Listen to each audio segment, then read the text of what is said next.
Hi, my name is Lucera Gallegos, and I am recording this video to fulfill an assignment for MAT 675, and I will answer the following two questions. How I describe myself as a learner in the 21st century, and how I describe myself as a teacher in the 21st century. To start off, I want to talk a little bit about what 21st century learner and teacher is to me, and why we're even talking about this concept in the first place. Why 21st century learner or the concept even exists. I think today that we live in a much different society than in the past, and we need to recognize those differences and adjust the way that we just define ourselves and think about learning and teaching. What we're dealing with today is that our society is immersed with technology, and it's a technology that's constantly changing. Since it's constantly changing, we need to constantly adapt.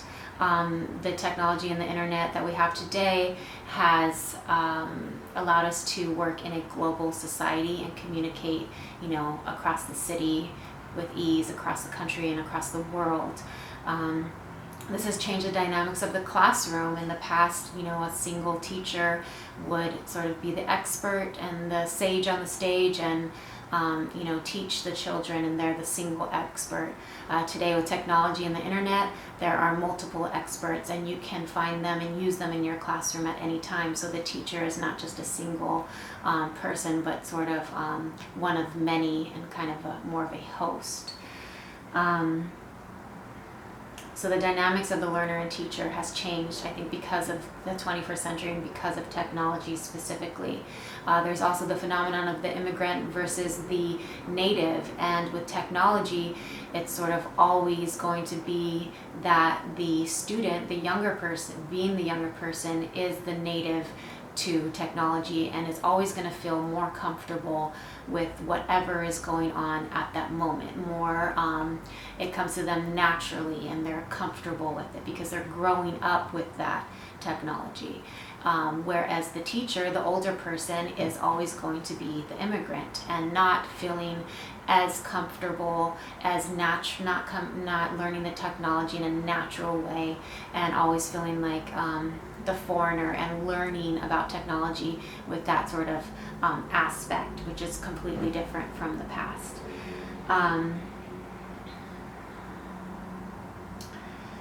I think the 21st century, it's important to note that the 21st century learner needs to not only learn content, but they need to learn how to learn.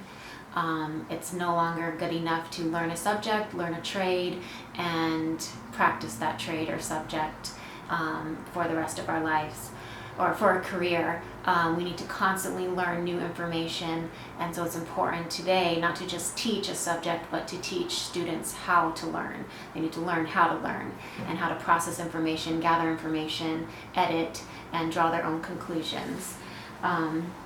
The 21st century learner is a problem solver, a collaborator, and they need to, learn how to adapt to the new and changing demands.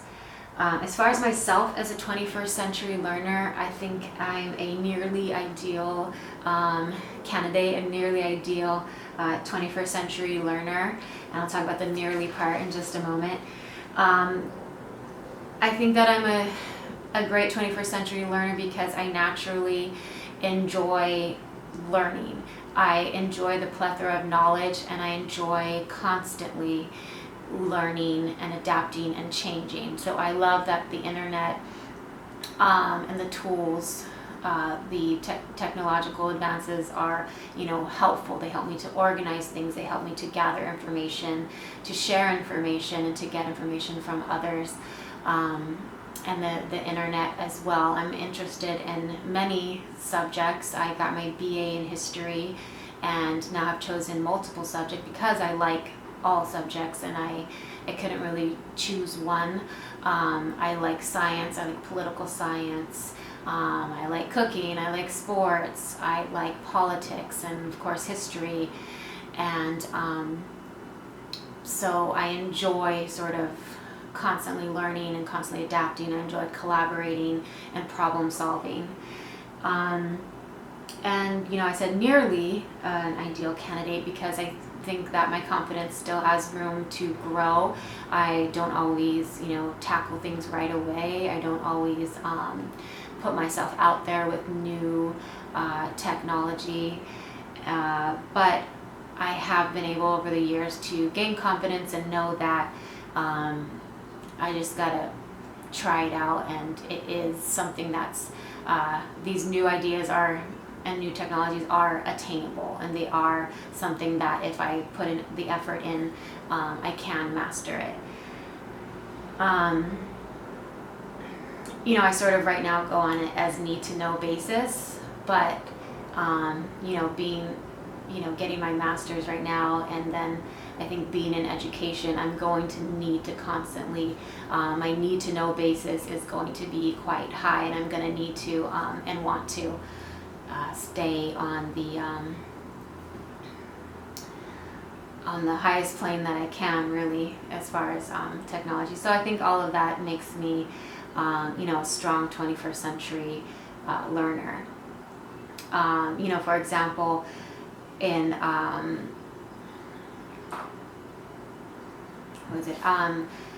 Matin Griffel's TED Talk, Crash Course in Digital Literacy, where he mentioned, and he's encouraging us to code and to learn to code. It's certainly an intimidating topic for me.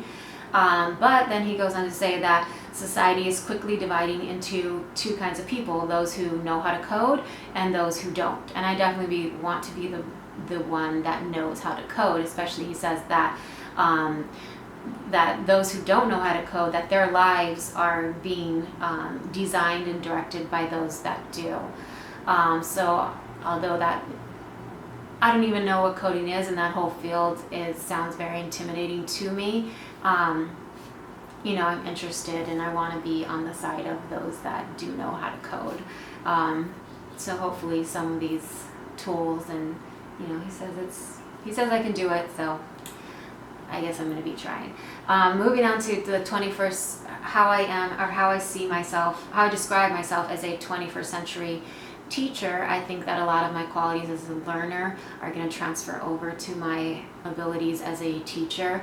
I am not quite yet a classroom teacher. I do have experience in the classroom, but I'm looking forward to what that looks like, myself being a 21st century teacher. I think, again, my habits are on par with myself as a learner. Because I enjoy learning, I enjoy sharing that with students. I enjoy, being a host, not necessarily a sage on the stage. I enjoy setting up situations and, projects and lessons where students are encouraged to problem solve themselves.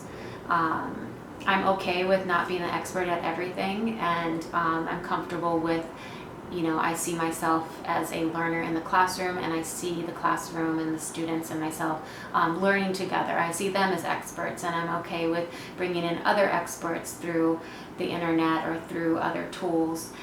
So I think that's gonna make me a strong 21st century teacher. Again, I believe in those ideals of problem solving, collaboration, having ownership over one's own learning, and I think that'll make me a strong 21st century teacher. And then again, I'm just the other point I wanted to make on this is that I'm dedicated to being an excellent teacher, and that gives me that encourages me, that gives me hope that I'll be able to learn how to be the best 21st century teacher and continue to practice best practices with technology and with changing environments. And that's why I chose this field, as one of the reasons that I enjoy that challenge and that constant change and constant growing. And so as technology changes and the internet changes and who knows what's going to be next, you can't really prepare for it. You just have to be willing to adapt and to continually learn as an ideal. So I think that's all I have. I did want to say one thing about being a digital citizen. It noted in that video that 30% of the world's population uses the internet around the world, and that's something that is amazing. And I think it's an incredible thing that we have a global society and we have a global environment to learn, but we also have to remember that that's only 30% of the population. So as great as technology is for me and my students that I'll come across, I still have to remember that it is creating a divide between those who don't have access to the type of technology and the latest technology.